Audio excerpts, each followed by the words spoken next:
The top-level peace talks between US and Iran in Islamabad have failed, with US Vice President announcing that they are heading back to United States without any agreement. Now, the talks, which were extended well beyond the original schedule, they went on for 21 hours before turning inconclusive.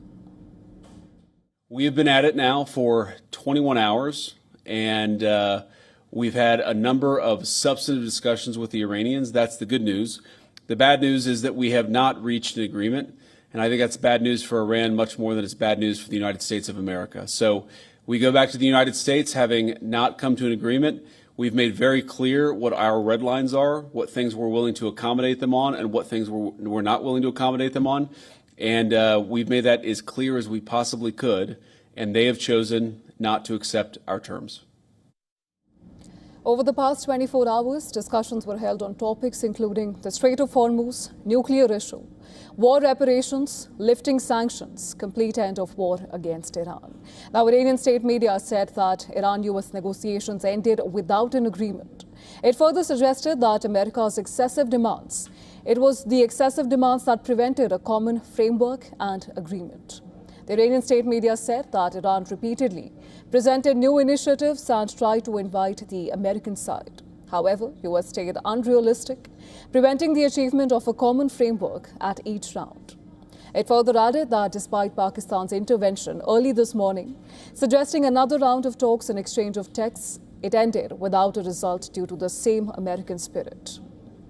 Spokesperson for the Iranian Foreign Minister, Ismail Baghei, has said that talks were conducted in an atmosphere of mistrust after 40 days of a war that was imposed by the United States. He added that the Iranian delegation was pursuing the rights and interests of the Iranian people. Listen to this. This round of negotiations took place after 40-something days, 40 days of imposed war, and a few days after the ceasefire, in an atmosphere filled with mistrust, suspicion, and ill will. In any case, the American side committed a military transgression against the Islamic Republic of Iran, along with the Zionist regime, for the second time during the 9 months. Therefore, it was natural that from the beginning, one should not have expected that we could reach an agreement in a single session.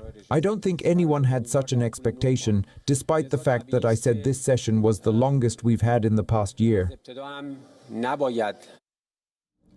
Just minutes after his press conference, the US Vice President left Islamabad for Washington. Vance boarded the Air Force 2 at 7:08 a.m. and waved to Pakistani officials from the top of the stairs. While Iranian delegation led by Foreign Minister Abbas Araghchi, it left Islamabad an hour later.